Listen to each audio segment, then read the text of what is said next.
So I'm going to read out of John 12. I'm going to start in verses 1 through 8.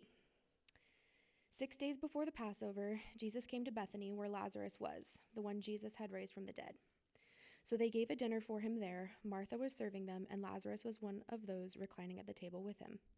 Then Mary took a pound of perfume, pure and expensive nard, anointed Jesus' feet, and wiped his feet with her hair. So the house was filled with fragrance of the perfume. Then one of his disciples, Judas Iscariot, who was about to betray him, said, "Why wasn't this perfume sold for 300 denarii and given to the poor?" He didn't say this because he cared about the poor, but because he was a thief. He was in charge of the money bag and would steal part of what was put in it. Jesus answered, "Leave her alone. She was kept it for the day of my burial. For you always have the poor with you, but you do not always have me." Now I'm going to read verses 12 through 19, which is the entry into Jerusalem. The next day, when the large crowd that had come to the festival heard that Jesus was coming to Jerusalem, they took palm branches and went out to meet him. They kept shouting, "Hosanna! Blessed is he who comes in the name of the Lord, the King of Israel." Jesus found a young donkey and sat on it, just as it is written, "Do not be afraid, daughter Zion. Look, your king is coming, sitting on a donkey's colt."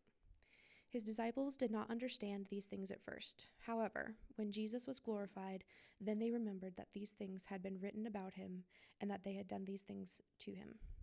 Meanwhile, the crowd, which had been with him when he called Lazarus out of the tomb and raised him from the dead, continued to testify. This is also why the crowd met him, because they heard he had done this sign.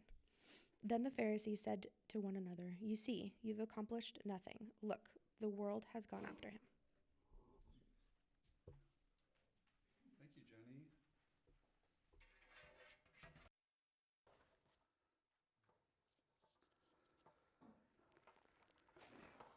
Keena and I had many opportunities to travel to France because of my French upbringing, my French mama, who we found out's a little more Italian than French just the other day. How dare she? All these years, I thought I was fully French. And one of the times that Keena and I were there, we arrived on the day.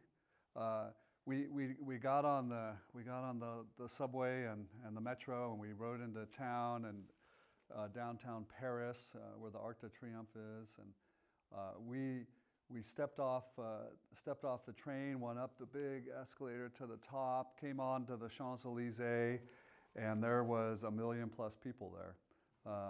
It was the arrival of the Tour de France, and Lance Armstrong had won his 5th time. And everybody, we didn't know this was going on. We had just come in from the south of France, so we just weren't keeping the schedule.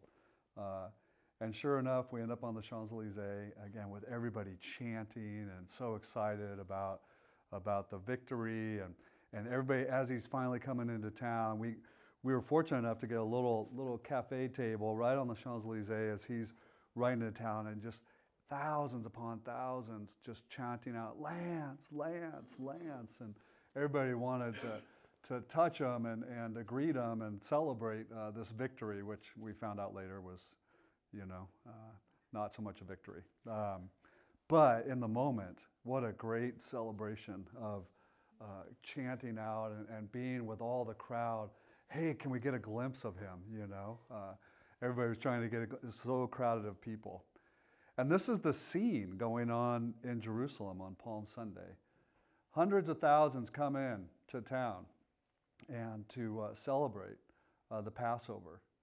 And so people from all around the nearby regions are coming in to celebrate and come to the temple, and they're going to spend the whole week celebrating the festival. And so as people are showing up, word is getting out, maybe the Messiah has come. And people are curious, and people are looking, and they're coming to seek out, who is this guy who's riding into town on this donkey, what we call Palm Sunday. And people are crying out, "Hosanna, Hosanna. Blessed is he who comes in the name of the Lord." They're thinking and they're hearing that possibly the long-awaited Messiah has finally come. Hosanna, Hosanna. What praise to God. The real king has come. And so they're celebrating.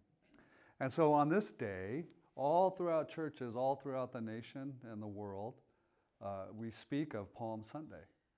And we remember and we reflect upon it. But what I want to do with you is I want to take you to the day before Palm Sunday and to remind you a little bit of what was taking place before Jesus actually got on the donkey and rode into town on that particular day. And I think it's important for us because the Lord